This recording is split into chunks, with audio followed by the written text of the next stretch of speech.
get them over that hump? I think our guys got to learn is that, you know, we try to say to them from the get-go, we try to preach it to them, is that you got to get to where you don't care where or when you play. You put the football down, and if you practice, that's why I'm so big on practice, is that if you practice the right way, then it don't matter if we play at 10 in the morning, 7 at night, in the parking lot, or, you know, wherever you want to put the ball down, put it down. This is the way we play the game, and that's what we got to get to. This is the way we play, because we're just practicing. This is the way we play when we get really up for a game, or we get really excited, or we're really interested in this game. But you got to practice that way on a daily basis, so this is how you play the game. That's it. It's the only way you know how to do it. And I think we're getting closer to that. We really are. We're getting closer to that. We're not where we want to be. I mean, no means our players will tell you that. They know now. They can see themselves and they'll say, we got so much room for improvement. It's unbelievable. But I think the attitude's there. The tenacity and the things we're asking about them, it's there. And I've seen, again, the funny as it was, at 0-3, our attitude was better last week at 0-3 than it's been all year long. And people say, how could it have been good at 0-3? It just was. They knew, they understood. You know, they understood what we were asking of them. And I think all along we've known it was going to turn, and we said it to them. So guys, it's going to turn. You know, it's no matter when, but we're going to turn this thing around.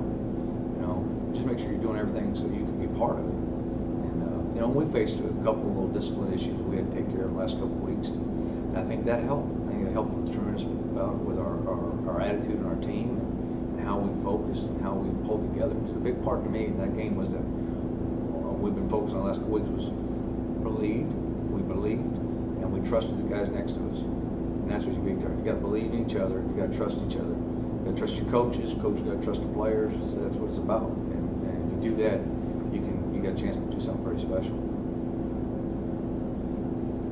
As a coach, how important is that trust to get those guys to believe in what you're doing? Consistently telling them that things are going to change, things are going to turn around, and then they finally see it happen.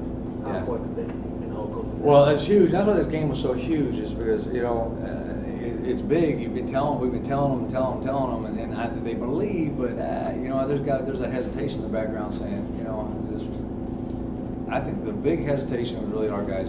I think they questioned all along, was were they good enough? When I tell you this, and we're still going to do it, but am I good enough as a player to really get this done? And I think, because I think you know, you can only be beat down for so long, and they start to, their confidence wasn't really there, and they didn't believe in themselves. And you know, a big part was that 0-3, we told them we still believed, we believed in them, and you know, and I think they started to believe in, again, the process of what we're trying to preach. So it's good for the win. It helps the time, because all it does is, I think, again, make them more confident and sell it a little bit more that we're on the right track, we're going in the right direction. Coach, you mentioned earlier you expect to see a lot of man coverage. What receiver, defensive back matchups do you like? Have you looked at anything on film that you like? Maybe in a slot or something like that to explore? Well, yeah, I think there's going to be some matchups we're going to like. I mean, we've got, like I said, I think we've got an athletic group of receivers. I'm not specifically going to tell which ones I like, because that is up on Twitter and everything else. But yes, I think we've got an athletic group of receivers that will do well in man coverage. You know, again, the things we're saying, okay, they're man coverage. We do it every day. That's what they see from our guys all the time. So all the things that they're saying, okay, these guys are good at this, but we haven't seen it, but we've been practicing on it all along. I mean, they've been practicing on it from the get-go.